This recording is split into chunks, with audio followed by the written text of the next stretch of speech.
In this video, you will learn about budgeting, the most exciting topic in the world. I'll start off by providing 3 tips that I use when I budget. Then I'll jump into the actual YNAB software, walking you through how I budget utilizing the software. And then at the end of the video, I'll provide an update on where I'm at in my debt-free journey. So stay tuned. Welcome to my channel. I'm Harlan D. White, where we're focused on eliminating debt and minimizing the if-only regrets with money. Now, with budgeting, it's never a one-size-fits-all type of deal. Everyone's budget is going to be slightly different. Everyone's going to have different priorities. However, with a lot of things, there are general principles. And for me, a concept that kind of helps me to stay on track when I budget and not to get too overwhelmed is being specific, being general, and being consistent. Now, the items that I want to be specific on are those items that I know are coming out each and every single month, and they're my monthly obligations. So these are things like rent, these are things like utilities, phone bills, and any other subscription that I have tied to my bank accounts that I know are going to come out each and every single month. Now, I want to be real specific on those categories so that if I ever want to go back later and trying to improve on where I can cut costs, I'll know exactly where I can cut costs within those categories. The remaining categories I consider general. So I don't want to get too specific on those categories because those aren't going to be very consistent each and every single month. I would even consider things like groceries in the general category, right? Because you're not going to say what type of groceries. So it's just high level groceries. And then the last concept that really helps me is just the concept of being consistent, right? Not everything is going to come overnight, but if you can just stay consistent, budgeting each and every single month, for me, I try to put together a budget each time I get paid. Over time, I realize that I'm going to get better at it. I'm going to be able to look back and say, hey, I'm a lot further along than where I started. So just budget specifically, budget generally, and then budget consistently. All right, let's jump into my own particular budget in the YNAB software, and then afterwards I will walk you through where I'm at in my own debt-free journey. Okay, so here is the YNAB software. Last week I walked through YNAB's 4 simple rules of budgeting, and I had a comment that asked if I could walk through how I utilize the YNAB software to budget and to get out of debt. So today I'm going to walk through how I budget utilizing YNAB. What you'll see up here is the month. So right here is the month of August, and so that's the month that we're actually going to be budgeting for. Right here is the to be budgeted amount, which is $3,390.93. So today we're going to follow YNAB's rule number 1, which is give every dollar a job. Now, I did just get paid, but I had some money already sitting there. However, we will allocate all of that right now today. All right, so the first category that I have is credit card payments. Now, I only have one credit card, and it's primarily to help me to build my credit at this point. And what YNAB's methodology does is every time I make a purchase on the credit card, it'll automatically pull that money into my budget. So it took $54.14 out of my to be budgeted category automatically so that at the end of every month, I'll have enough money budgeted so that I can pay my credit card off in full. So that's how YNAB handles credit cards. So that's automatically taken out of my budget, and it's not a part of that to be budgeted amount up here. Okay. Next item that I want to cover is when I get paid, I look at the monthly obligations. So right here, you can see my monthly obligations up here. And so far this month, I have budgeted almost $1,800. Essentially, this is my fixed cost of my expenses for every month. It's around $1,800 at this point in time.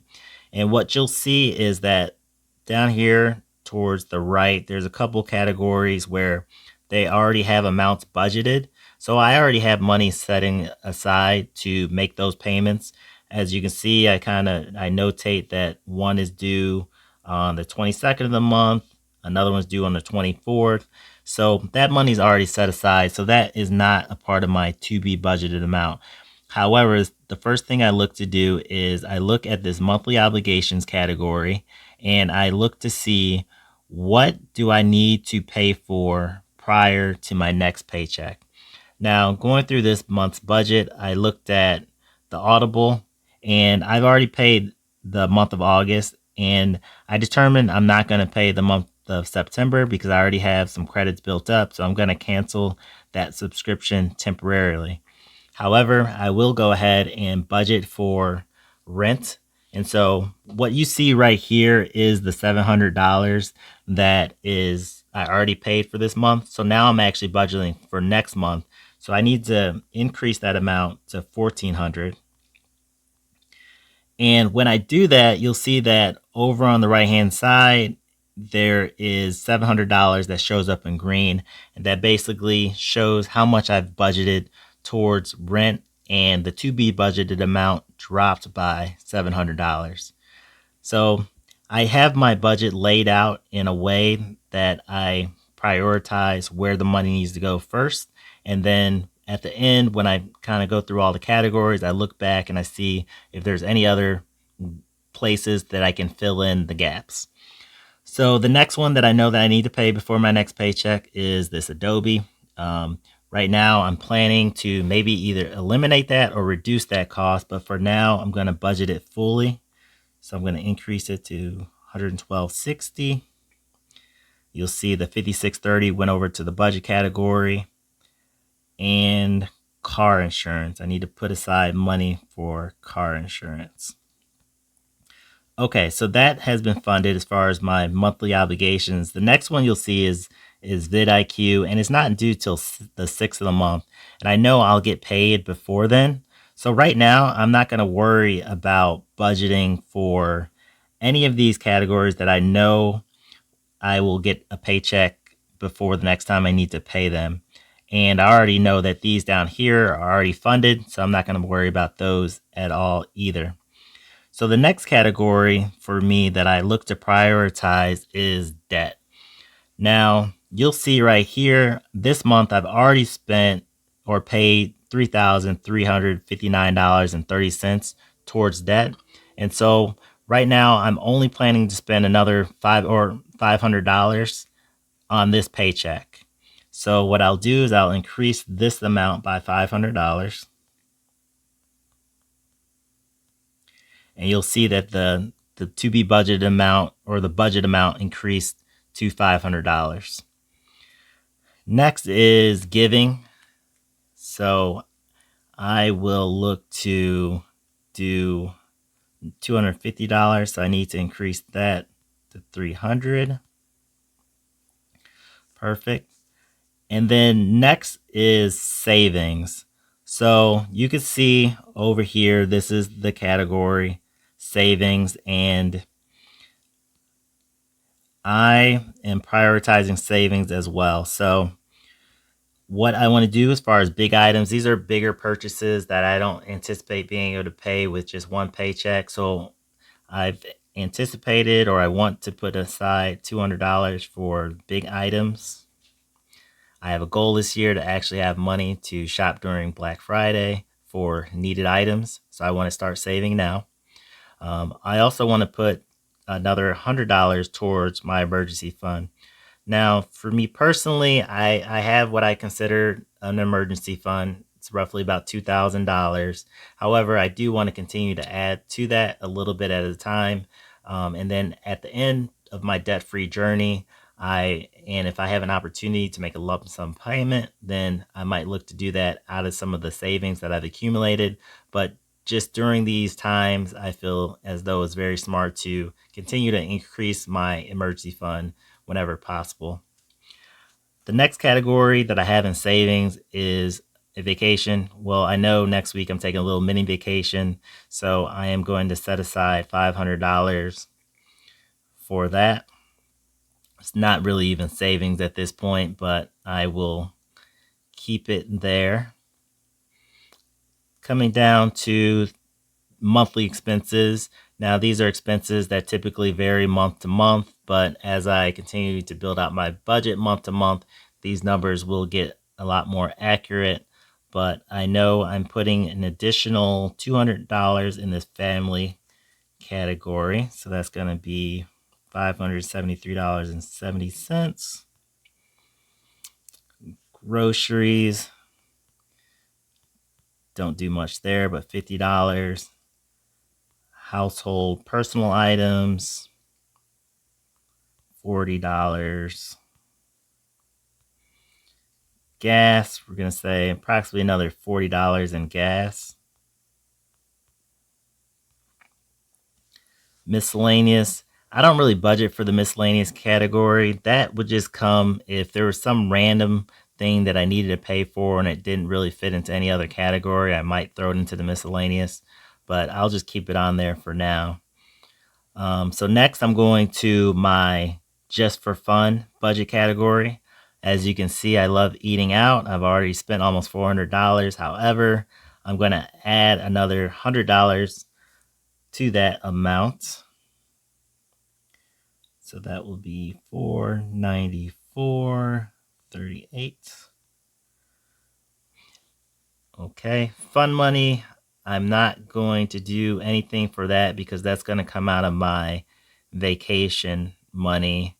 And golf, I don't intend on playing any golf in between now and my next paycheck. So we're going to keep that as is. Supplements, I know I'm placing orders for some more protein, etc. So I'm going to give myself $100 there.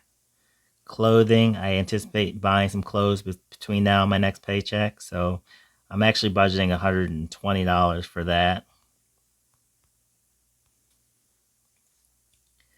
And then as I scroll down, business, fitness, productivity, education, don't plan on making any paint expenses there. And then I do plan on going to get my oil change. So I'm going to put $50 in for the oil change. All right, so I've gone through all the different categories at this point, and you'll see up here at the top, the to be budgeted amount is still $68.63. So what I'm going to go back and do is, and I'm going to look to fund some of the other categories that I didn't fund yet that I know that I have to pay for next month. So we'll go ahead and add another $10 for this expense. We'll add another $25. This is my monthly fitness expense. Oops, I need to make that 50. All right, and then we'll also add for the Canva Pro. We'll go ahead and put money in for that one. Boom. And that's about it. So you see, I still have $19.83 left to be budgeted. So typically what I'll just look to do is I'll throw it into the savings for now. So I'll put it into the big items savings portion. So that'll be $219.83. And that'll go ahead and clear out that amount. Welcome back. Hopefully you enjoyed that walkthrough through how I budget with YNAB. Again, if you have any questions, definitely leave them in the comments below. Now, here's the update on my debt-free journey. I've reduced my debt by a whole dollar since last week. And this really had to do with credit card number 3. And I had not realized the amount that was showing up on my credit report was actually different than the amount that I owed because there were some legal fees tied to that debt. So this is definitely another video for another time. But long story short, I did not go to court when I should have. And as a result, there was an award giving to credit card number 3. So in this particular case, I will not be able to negotiate the debt down and I will need to pay it in full. And so if you'll notice, I moved this to the next debt that I am focused on paying off. But because there was a court fee added to it, essentially the court fee was $499.02 and I made a payment of $500. So it pretty much wiped it out and I was able to essentially reduce my debt by a whole dollar in the last week. Not upset though. I will continue to press forward. I will continue to fight to eliminate all this debt. If you have gotten any value out of this video, please remember to like, share, and subscribe. And also to hit that notification bell so that you can be alerted the next video that I put out. Until next time.